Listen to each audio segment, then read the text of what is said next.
মদিনাতুল মুনাওয়ারা থেকে পায়ে হাঁটিয়াও যদি 10 মিনিট একটু আগাইতে থাকেন, সামনে উহুদের পাহাড়, বিশাল বড় লম্বা 6 কিলোমিটারের মতো বিশাল উহুদ পাহাড়। ওই উহুদের যুদ্ধে নবীর দান মুবারক শহীদ হয়েছিল। এমনই এক অবস্থায় বেঈমানেরা আমার নবীর মাথায় লোহা ঢুকাইয়া রক্তাক্ত করেছিল।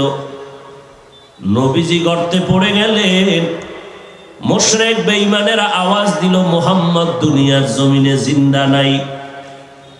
চতুর্দিকে খবর ছড়ায় গেল, নবীর আশেকেরা পাগলের মতো হয়ে গেল। নবীর একজন আশেক খেজুরের বাগানের মধ্যে পানি দিতেছিল। হঠাৎ কানে যখন আওয়াজ আসছে নবী নাই, পানি দেওয়ার পাত্রটারে ফালায় দিয়া আসমানের দিয়ে তাকায়া হাত তুলিয়া বলে, আল্লাহ, আমার এই দুটো চক্ষু রিজার্ভ করে রেখেছিলাম তোমার বন্ধু মুহাম্মদের দেখবো, কলিজা ঠান্ডা করব। ওই নবী যদি না থাকে তুমি আমারে অন্ধ বানায় দাও, আমি দ্বিতীয় কাউকে এই চক্ষু দিয়া দেখতে চাই না। কারণ নবী আমার এমন সুন্দর, একটা নজর দিলে প্রায় 1 সপ্তাহ পর্যন্ত বান্দার ক্ষুধা লাগে না। আম্মা জান আয়েশা বলেন, রাতের অন্ধকারে আমি সুই নিয়ে সেলাইয়ের কাজ করতেছিলাম, বাতি নিভে গেল, সুইটা পড়ে গেল। বাতি জ্বালানোর মতো কোনো তৈল আমার ঘরের মধ্যে নাই, সুইটা কোথায় পাবো? হঠাৎ এশার নামাজের পরে নবী আমার হুজরার ভেতরে আগমন করলেন।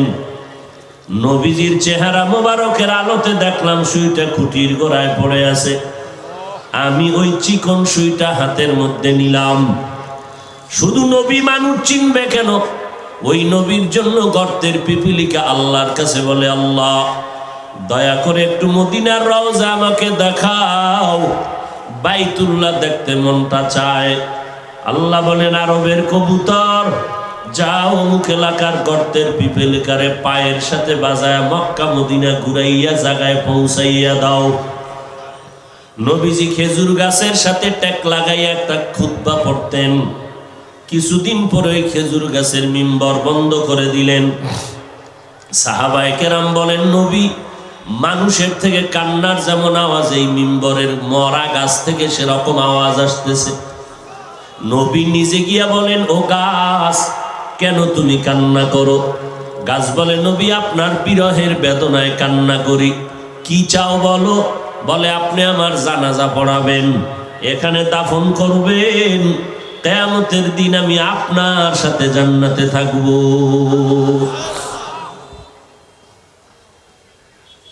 রাহমাতুল লিল আলামিন, সারা দুনিয়ার মাখলুকাতের মধ্যে পরিচিত। এই জন্য আমার নবীকে আল্লাহ পাক শ্রেষ্ঠত্বের মর্যাদা দান করেছেন।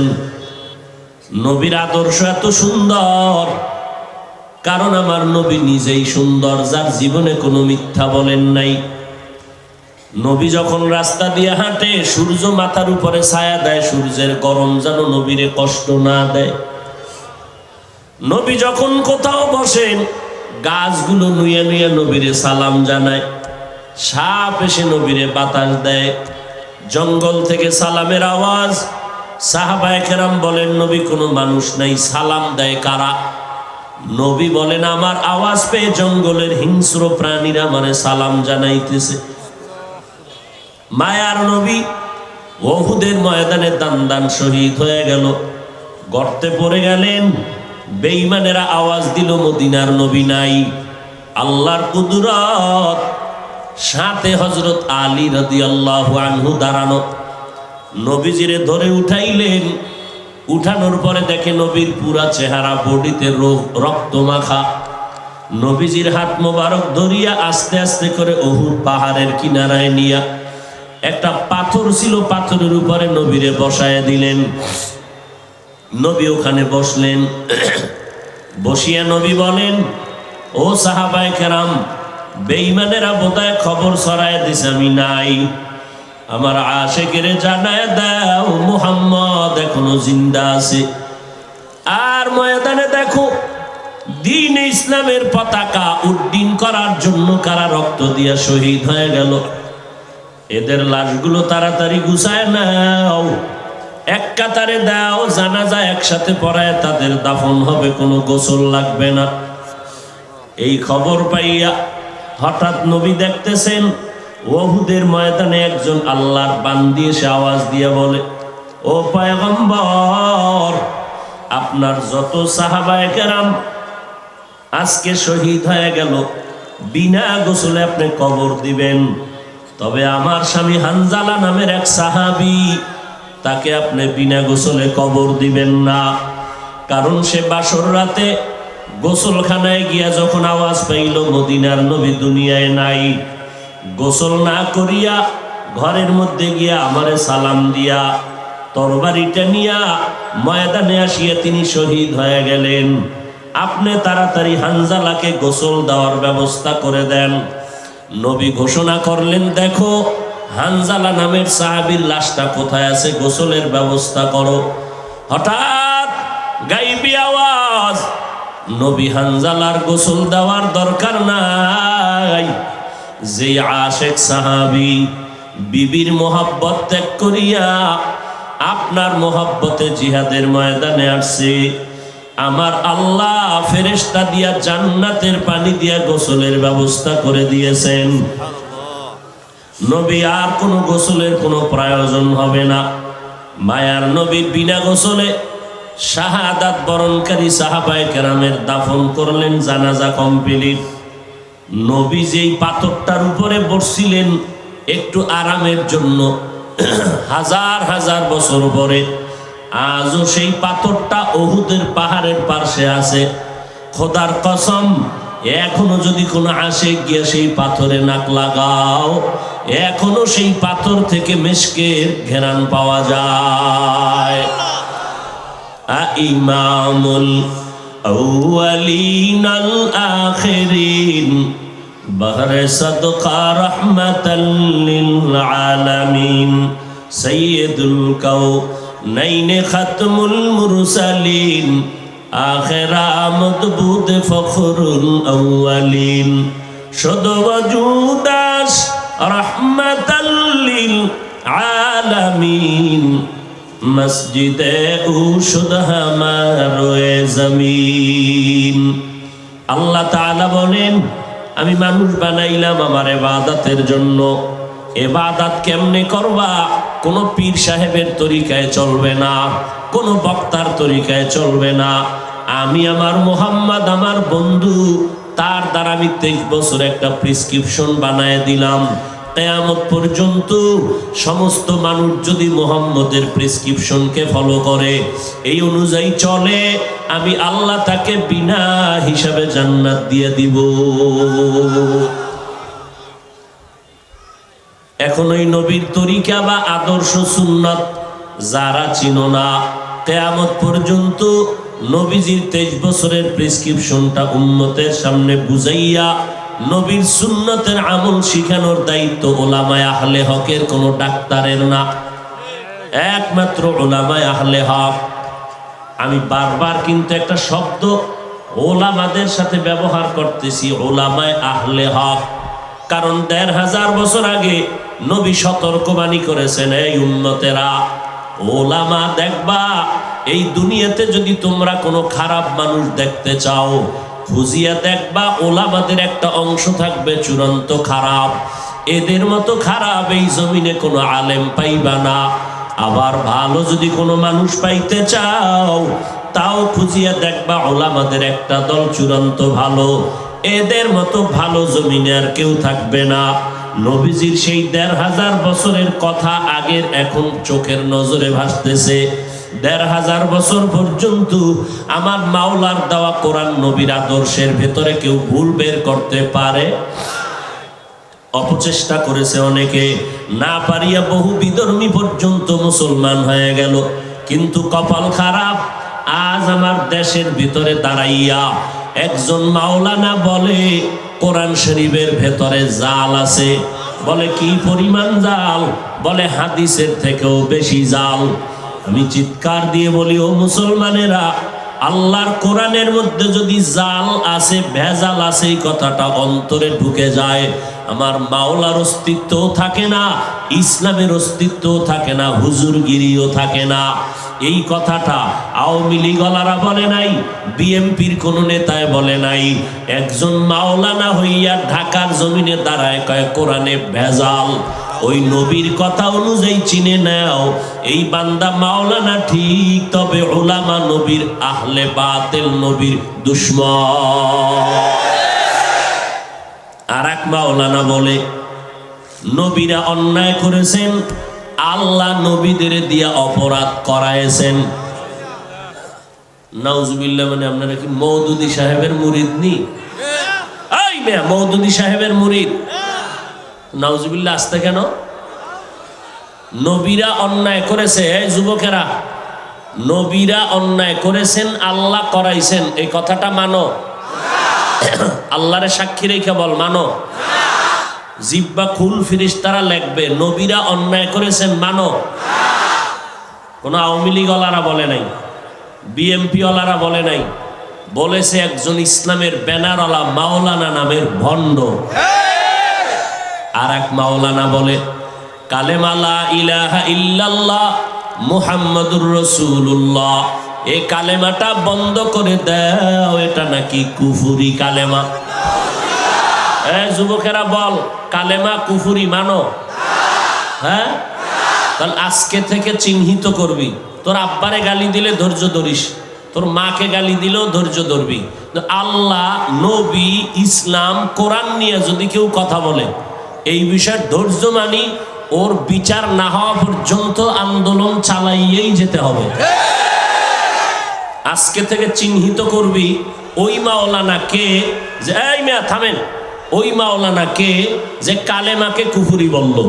এই যুবকের আজকে ইউটিউব খুলে বের করবি ওই মাওলানা কে যে কোরআন শরীফে ভেজাল আছে বলল, ওই মাওলানা কে নবীরা অপরাধ করেছেন বলল।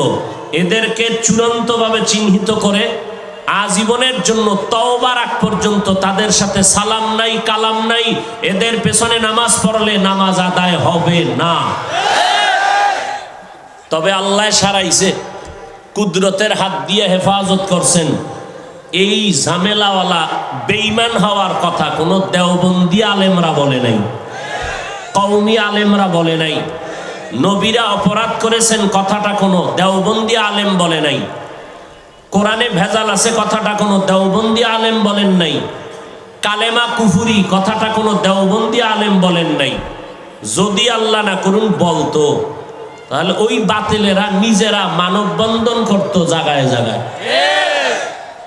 আরো যদি আল্লাহ হেফাজত করছে চরমনে আল্লাহরা কইতো, তো উপায় আছিল না।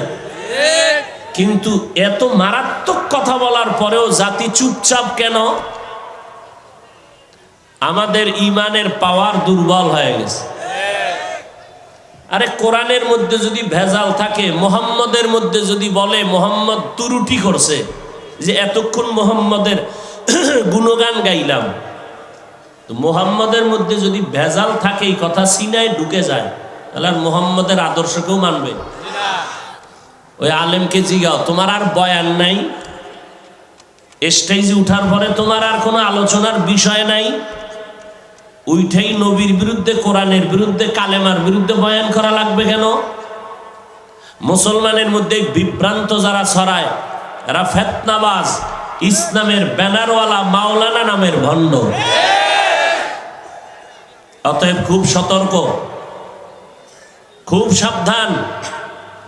আল্লাহর ব্যাপারে, রসুলের ব্যাপারে, ইসলামের ব্যাপারে, কোরআনের ব্যাপারে কোনো ছাড় নাই। সোজা কথা।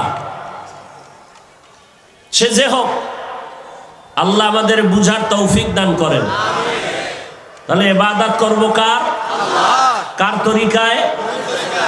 নবীজির তরিকায়। মনে থাকবে ইনশাআল্লাহ। নবীর তরিকা চিনি না, চিনবো কাদের মাধ্যমে? কোন আলেম বাতিল না হক? এখন প্রশ্ন, কেমনে চিনবেন হক বাতিল? সিটি গোলের কালার, স্বর্ণের কালার এক না আলাদা? মান কি এক? মান এক, দাম এক? এক না। এখন চিনবেন কি করে? চীনার মতো কষ্টি পাথর আছে না নাই? আছে। ঠিক এই জমিনে যারা উলামায়ে বাতিল এবং আহলে হক সবার ডিজাইন কিন্তু কাছাকাছি, বরং আহলে হকের থেকে বাতিলের ডিজাইন আরো বেশি। আমগো ফাগরি কম, হেগো ফাগরি 22 হাত। আমগো চেহারা অত সুন্দর না, কুতুববাগের চেহারা কত সুন্দর, ঠিক না? আমগো নামে কোনো টাইটেল নাই, বাতিলের নামে টাইটেলের অভাব নাই। খুব সতর্ক। এই দেশে ভণ্ডপীর যারা, এদেরকে মোটামুটি জাতি চিনে, কিন্তু নতুন ভণ্ড যারা কালেমারে কুফরি বলে, এদেরকে জাতি অনেকেই চিনে না। এদেরকে চিহ্নিত করতে হবে এবং ওলামায়ে আহলে হকদের কাছে যাইতে হবে। আহলে হক খুঁজতে খুঁজতে জীবন শেষ। আধা মিনিটে প্রাথমিকভাবে একটা ধারণা দিয়া যায়, এরা আহলে হক। যাদের বয়ানে দেখবেন দিলটা নরম হয়, যাদের বয়ানে দেখবেন আমলের জন্য দিল কাঁদে, যাদের বয়ানে দেখবেন খারাপ মানুষ ভালো হয়, যাদের সোহবতে গেলে দেখবেন বেনামাজি নামাজি হয়, যাদের বয়ানে দেখবেন মানুষ আল্লাহর দিকে আগায়, নবীর সুন্নাত মানার জন্য দিল তৈরি হয়, প্রাথমিকভাবে ধরে নিবেন এরাই হলো আহলে হক। এরপর দাঁড়ালের আম্মা জানেরা, এত সম্মান আল্লাহ আপনাদের দান করেছেন, কিয়ামত পর্যন্ত যদি কেউ আলাদাভাবে নারীদের সম্মান বাড়াতে চায়, খোদার কসম নারীদের সম্মান বাড়ানোর কোনো পথ নাই। যত পথ আমার আল্লাহ বাড়ায় দিয়ে রাখছেন নবীর মাধ্যমে। এখন কেউ যদি চালাকি করে নারীদের সম্মান আলাদাভাবে দিতে চায়, খোদার কসম সম্মান হবে না, নারীরা হবে আরো অপমান। নারীদের সমান অধিকার না বেশি অধিকার? নারীদের অধিকার সমান না বেশি? বেশি। কে দিয়েছেন? সমান দাও কেন? আল্লাহ বানানোর সময় তো আলাদা বানাইছেন। নারীদেরকে আল্লাহ বেশি দিয়েছেন, কম দেন নাই কেন? আহা, মানুষ বানানোর ক্ষেত্রে নরম দিয়ে আল্লাহ বানাইছেন। ওয়া খুলিকাল ইনসানু যায়ীফা। গোটা দুনিয়ার মাখলুকতের মধ্যে মানুষ বড় দামি কেন? মানুষ বড় নরম। আবার মানুষের মধ্যে পুরুষের তুলনায় নারীরা নরম, নারীদের মর্যাদা অনেক বেশি। ও আল্লাহর বান্দারা, নারীদের এত সম্মান আল্লাহ দান করেছেন। বিধবা নারীর সম্মান আমার নবী বিবাহের মাধ্যমে বাড়ায় দিলেন। কন্যাদের সম্মান নবী বাড়ায় দিলেন। একটু আগেও তো বলেছিলাম, যেই বাবা একটা কন্যা পেয়েছেন একটা জান্নাতের মালিক, দুইটা কন্যা পেয়েছেন দুইটা জান্নাতের মালিক। বাবায় খুশি, হুজুর আলহামদুলিল্লাহ একটা জান্নাতের মালিক হয়েছি। কেন? মাইয়া একটা পাইছি। তা মাইয়ারে কির মালিক বানাইছেন? গ্রামীণ ব্যাংকের মালিক বানাই দিছে। বাবায় জান্নাতের মালিক কন্যা পাওয়াতে, আর মাইয়ারে বানাইছে কিসের মালিক? গ্রামীণ ব্যাংকের মালিক না। না, ক্বালান নবিয়্যু সাল্লাল্লাহু আলাইহি ওয়া আলিহি ওয়া সাল্লাম, মান উলিদা লাহু ওয়ালাদুন ফাল ইউহসিন ইসমাহু ওয়া আদ্দাবা ফাইযা বালাগা ওয়া লাম ইউজাওবিজ ফাইন বালাগা ওয়ালাম ইউজাউবিজ ফাআসাবা ইসমান ফাইন্নামা ইসমুহু আলা আবি আও কামা ক্বালান নবিয়্যু আলাইহিস সালাতু ওয়াস সালাম। পয়গম্বর বলেন, এই আব্বা জানেরা, আম্মা জানেরা, সন্তান যদি ভালো চাও একটা ভালো মা ঘরের মধ্যে আনো। ভালো যদি ফল খেতে চাও ভালো গাছ লাগাও। ভালো সন্তান যদি চাও ভালো মা ঘরের মধ্যে নিয়ে আসো। ভালো মা কই পাইবা? রমনা পার্কের গোড়া। হ্যাঁ, ভালো একটা মা ঘরের মধ্যে আনো।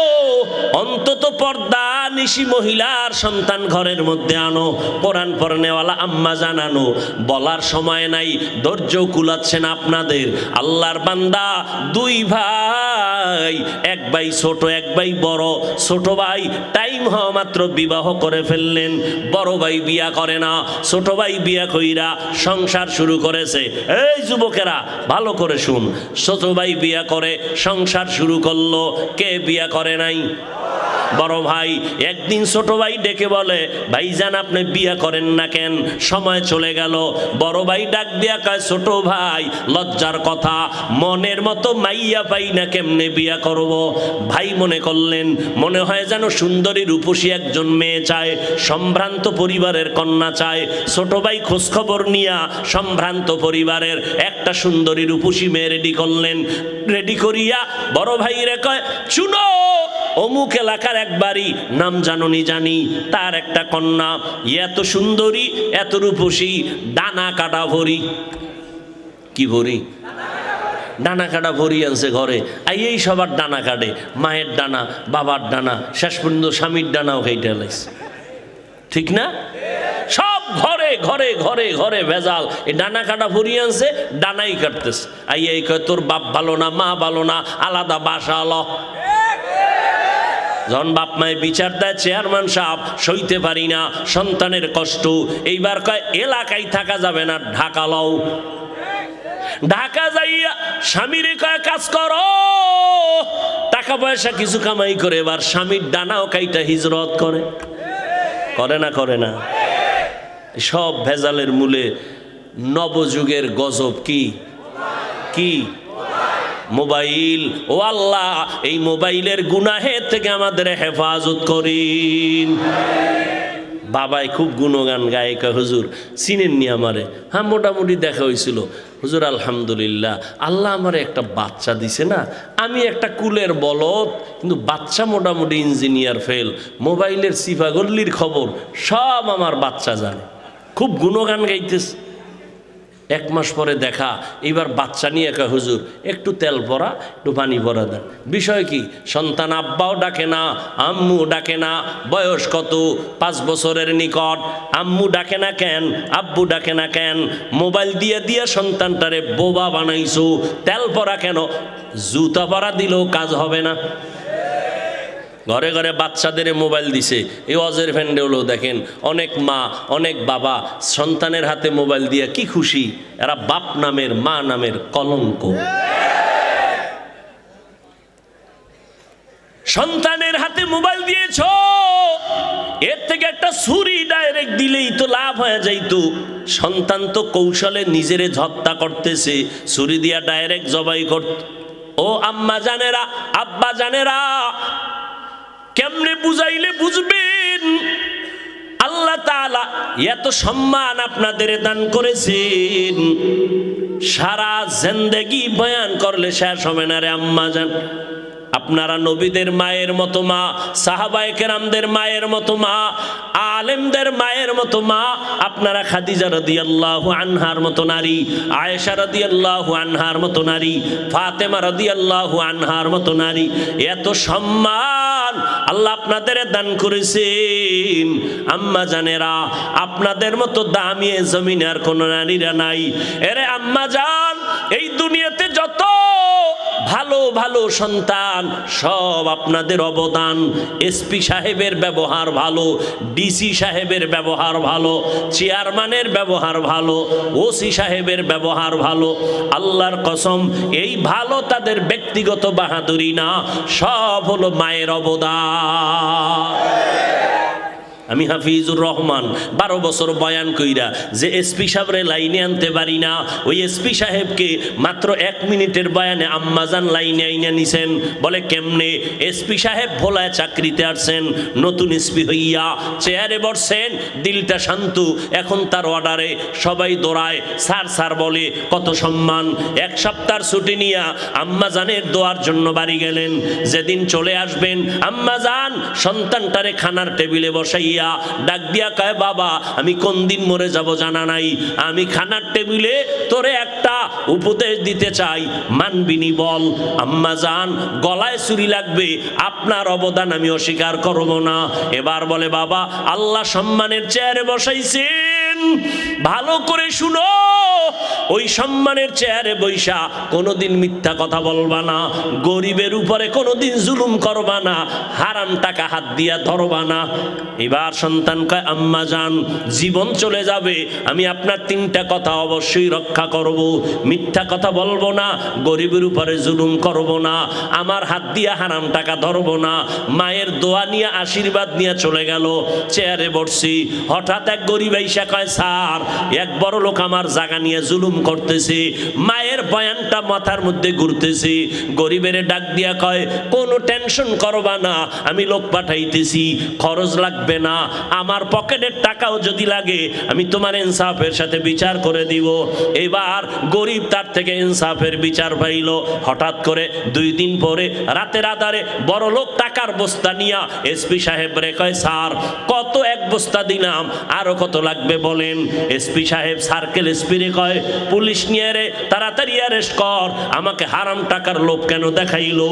অবশ্যই ওর মধ্যে 2 নাম্বারই আছে, আমি এসপির চেয়ারে যতদিন থাকবো 2 নাম্বারই করব না। এই এসপি সাহেব রে আমি মাওলানা বয়ান করে এত কন্ট্রোলে আনতে পারি নাই, আম্মা জানের অবদানে এত কন্ট্রোলে আসছে। এই জন্যই যত ভালো কও সব হলো মায়ের অবদান। এরে আম্মা জানেরা, আপনার স্বামী চাকরি করে, যদি আপনি জিজ্ঞাসা করেন তোমার মাসে বেতন কত, 20,000, মা যদি ঘরে আসার পর যদি দেখেন 21,000 টাকা, আম্মাজান যদি জিজ্ঞাসা করি বেতন তোমার 20,000, 1,000 বাড়লো কেন? এইবার স্বামী প্রথমবারে বলল, এটা আমার অন্য লাইনের একটা টাকা, আমি একজন থেকে আমারে হাদিয়া দিছে, নিয়ে নিল। দ্বিতীয় মাসে আবার দেখে বাড়তি, স্ত্রী আবার প্রশ্ন করলো, স্বামী 20,000 টাকা বেতন, বাড়তি 5,000 কেন? এইভাবে যদি একটা মা স্বামীকে বারবার অনিং দিতে থাকে, ওই স্বামী জীবনে কোনোদিন সুদের টাকা ঘরে আনবে না। ঠিক কিনা বলো? স্কুলে যায় সন্তান, সকাল 8টায় গেল, বিকাল 4টায় চলে আসবে। 4টার সময় সন্তান আসে নাই, 1 ঘন্টা দেরি হয়েছে। আম্মাজান কানের গড়ায় হাত দিয়া বাচ্চাটারে যদি জিগায় 4টার সময় ঘরে আসবি, 2 ঘন্টা দেরি হলো কেন? একদিন কাল দইরা জিগাইব, পরের দিন যদি আবার দেরি হয় আবার 2টা থাপ্পড় লাগায় দিবে। আম্মাজান যদি এতটুকু সতর্ক হইয়া সন্তানকে লালন করে, কোন সন্তান আর কোনোদিন নারীদের সাথে অবৈধভাবে সময় দিতে পারবে না। আম্মাজানের এত অবদান, ওই মায়ের অবদানে সন্তান টাইট হয়ে যাবে। দ্বিতীয় মা তো নামাজ পড়ে পড়ে আল্লাহর আদালতে দোয়া করবেন, ও আল্লাহর বান্দারা, বলতেছিলাম একটা ঘটনা মনে আসেনি?